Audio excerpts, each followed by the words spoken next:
దాదాపుగా 5 ఏళ్లుగా వైఎస్ఆర్ కాంగ్రెస్ పార్టీ ప్రభుత్వ పనితీరు చూశారు. ముఖ్యమంత్రి జగన్మోహన్ రెడ్డి గారి పనితీరు చూశారు.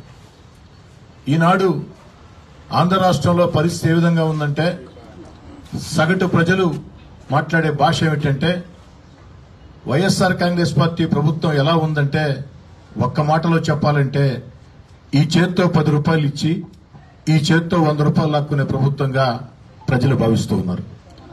నిరంతరం ప్రజల్లో తిరుగుతున్నప్పుడు నేను గాని, నా కుటుంబ సభ్యులు గాని, క్లస్టర్ ఇన్ఛార్జీలు గాని, డివిజన్ ఇన్ఛార్జీలు, బూత్ ఇన్ఛార్జీలు, ప్రచారకర్తలు నిరంతరం రూరల్ నియోజకవర్గంలో తిరుగుతున్నప్పుడు గాని, ఇతరత్రా పనుల మీద ఇతర జిల్లాలకు వెళ్లినప్పుడు గాని, ప్రైవేట్ కార్యక్రమాల్లో 10 మందిని కలిసినప్పుడు గాని, ముఖ్యంగా సామాన్య కుటుంబాలు, పేద కుటుంబాలు, మధ్యతరగతి కుటుంబాలు, యువత అందరూ చెప్పే మాట ఒకే ఒక్క మాట, కుడి చేత్తో 10 రూపాయలు ఇచ్చి ఎడమ చేత్తో 100 రూపాయలు లాక్కునే ప్రభుత్వం. ఏమిటి దీనికి కారణం అంటే, ప్రజలందరి నోట్లోంచి వచ్చే మాట, కూరగాయల ధరలు పెరిగాయి, నిత్యావసర వస్తువుల ధరలు పెరిగాయి, కరెంటు ఛార్జీలు అయితే మామూలుగా కరెంటు తీగలు పట్టుకుంటే షాక్ కొడతాయి. ఆంధ్ర రాష్ట్రంలో కరెంటు షాక్ కొట్టాలంటే తీగలు పట్టుకోబడలేదు. నెల నెల జగనన్న మనకిచ్చే కరెంటు బిల్లులు పట్టుకుంటే చేతులు షాకు, గుండె దడ అనే పరిస్థితి. 1 కాదు, 2 కాదు, 3 కాదు. ఇసుక ధర తీవ్రంగా పెరిగిపోయింది. భవన నిర్మాణాలు గాని, లేదా ఒక రోడ్డో, ఒక కాలవో, లేదా ఒక చిన్న ఇళ్ళో, ఒక గోడో ఏదైనా కట్టుకోవాలంటే, ఇసుక కావాలంటే కళ్ల ముందు ఇసుక కనిపిస్తున్నా కూడా 6,000, 6,800, 7,000 ఆనాడు తెలుగుదేశం హయాంలో ఉచితంగా ఇసుక ఇచ్చిన పరిస్థితి. అన్నిటికీ మించి SC, ST, BC, minority corporation లో వ్యాపారాలు చేసుకునేదానికి రుణాలు మంజూరు చేసేవాళ్లు. ఈనాడు ఆ యొక్క SC, ST, BC, minority corporation లో ఎలాంటి రుణాలు వ్యాపారాలకి మంజూరు కాని పరిస్థితిని కూడా ప్రజలు మొత్తం కూడా గుర్తు చేస్తూ ఉన్నారు. ఆటో కార్మికులైతే ఎంత దారుణంగా మాట్లాడుతున్నారంటే, మా ప్రాంతంలో 100 ఆటోలు ఉంటే 10 ఆటోలకి ఆ యొక్క ఆటో మిత్ర సంవత్సరానికి 10,000 వస్తుంది.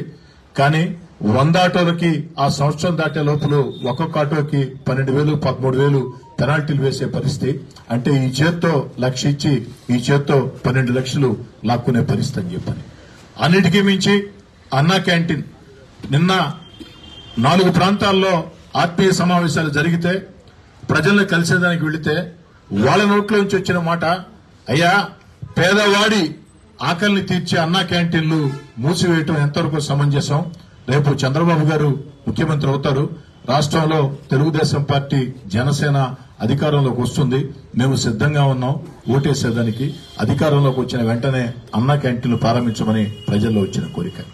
నిన్న సాయంత్రం ఒక మహిళ అడిగింది ఆత్మీయ సమావేశంలో, పక్కనుండే తమిళనాడు రాష్ట్రంలో జయలలిత అమ్మా క్యాంటీన్ పెడితే స్టాలిన్ గారు ముఖ్యమంత్రి అయిన తర్వాత జయలలిత గారు పెట్టారు కదా అని ఏమాత్రం భేషజాలకు పోకుండా, అమ్మా క్యాంటీన్ అనేది పేదవాడి ఆకలిని తీర్చే క్యాంటీన్ ఖచ్చితంగా ఉండాలని అమ్మా పేరుతోనే, అమ్మా క్యాంటీన్ పేరుతోనే ఆ యొక్క నిర్వహిస్తూ ఉన్నారు. ఆంధ్ర రాష్ట్రంలో అన్న ఎన్టీఆర్ పేరుతో క్యాంటీన్లు పెట్టారు. ఒకవేళ ఆ పేరు జగన్ గారికి ఇష్టం లేకుంటే జగనన్న క్యాంటీన్ పెట్టి నడిపుండొచ్చు కదా.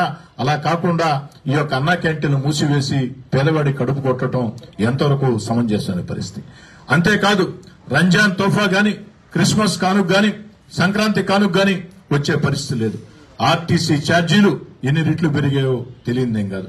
అదేవిధంగా భూములు అమ్మాలన్నా కొనాలన్నా కూడా రిజిస్ట్రేషన్ ఛార్జీలు 1 కాదు, 2 కాదు, 3 కాదు. ఏ మూలకెళ్లినా, ఎక్కడికెళ్లినా ప్రతి ఒక్కరి నోట్లోంచి వచ్చే మాట అధిక ధరలు, అధిక పన్నులు. నిన్న ఒక యువకుడు అడిగాడు. ఏమని అడిగాడంటే, సార్ మేము కార్పొరేషన్ కి పన్నులు కడుతూ ఉన్నాం కదా, కార్పొరేషన్ పన్నులు కట్టేది రోడ్లు కాలువలు వేయమని, చెత్తెత్తమని. మరి చెత్త పేరుతో చెత్త పన్నేసిన ప్రభుత్వాన్ని భారతదేశంలో మేము ఎక్కడా చూడలేదు. ఒక ఆంధ్ర రాష్ట్రంలో వైఎస్ఆర్ కాంగ్రెస్ పార్టీ ప్రభుత్వమే, జగన్ గారి ప్రభుత్వమే చెత్త మీద పన్నేసినటువంటి పరిస్థితి.